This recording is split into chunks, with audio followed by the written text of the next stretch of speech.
నమస్కారం run TV Telugu news కి స్వాగతం. నేనే మీ షల్లి ప్రియ.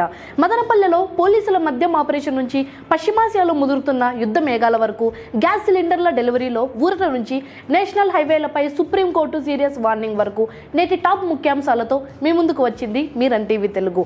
లేట్ చేయకుండా వార్తల్లోకి వెళ్ళిపోదాం. మదనపల్లెలో పోలీసుల మద్యం షాక్. మదనపల్లె పట్టణంలో మద్యం షాపుల వద్ద జరుగుతున్న అరాచకాలపై పోలీసులు ఉక్కుపాదం మోపారు.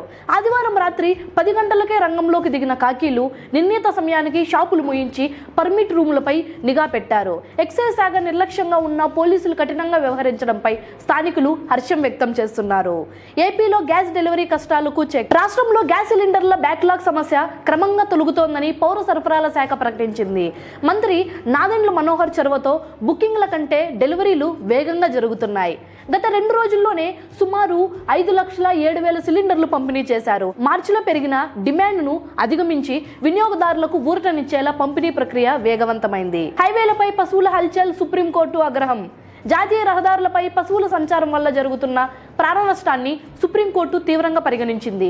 ఈ ప్రమాదాల్లో మనుషులతో పాటు మూగజీవాలు బలి కావడంపై ఆవేదన వ్యక్తం చేస్తూ కేంద్ర, రాష్ట్ర ప్రభుత్వాలకు నోటీసులు జారీ చేసింది. రహదారులపై ఫెన్సింగ్ ఏర్పాటు చేయాలని, బాధితులకు పరిహారం చెల్లించేలా మార్గదర్శకాలు రూపొందించాలని ధర్మాసనం ఆదేశించింది. హర్మూజ్ జలసంధిపై వీడని ఉత్కంఠ. అమెరికా, ఇరాన్ మధ్య ఉద్రిక్తతలను తగ్గించేందుకు పాకిస్తాన్, తుర్కీ దేశాలు మధ్యవర్తిత్వం వహిస్తున్నాయి. 45 రోజుల కాల్పుల విరమణ ప్రతిపాదనను ఇరాన్ తిరస్కరించడమే కాక హర్మూజ్ జలసంధిని తెరిచే ప్రసక్తే లేదని స్పష్టం చేసింది. మరోవైపు Iran paramilitary intelligence chief major general Majid Khademi మృతితో ఉద్రిక్తతలు మరింత పెరిగాయి. బగ్గుమంటున్న చమురు ధరలు, ట్రంప్ హెచ్చరిక. అంతర్జాతీయ మార్కెట్లో చమురు ధరలు మరోసారి $111 మార్కును దాటాయి. హర్మూజ్ జలసంధిని తెరవకపోతే ఇరాన్ విద్యుత్ కేంద్రాలను నామరూపాలు లేకుండా చేస్తామన్న అమెరికా అధ్యక్షుడు డొనాల్డ్ ట్రంప్ హెచ్చరికలతో ఆందోళన మొదలైంది. అయితే ధరల స్థిరత్వం కోసం ఒపెక్ ప్లస్ దేశాలు చమురు ఉత్పత్తిని పెంచాలని తీసుకున్న నిర్ణయం సామాన్యులకు కొంత ఊరటనిచ్చే అవకాశం ఉంది. ఇవే ఇప్పటి వరకున్న ప్రధాన వార్తలు. మరి జాతీయ రహదారులపై పశువుల వల్ల జరుగుతున్న ప్రమాదాలకు బాధ్యులెవరు? ప్రభుత్వం కఠిన చర్యలు తీసుకోవాలా లేదా యజమానులపై జరిమానా విధించాలా?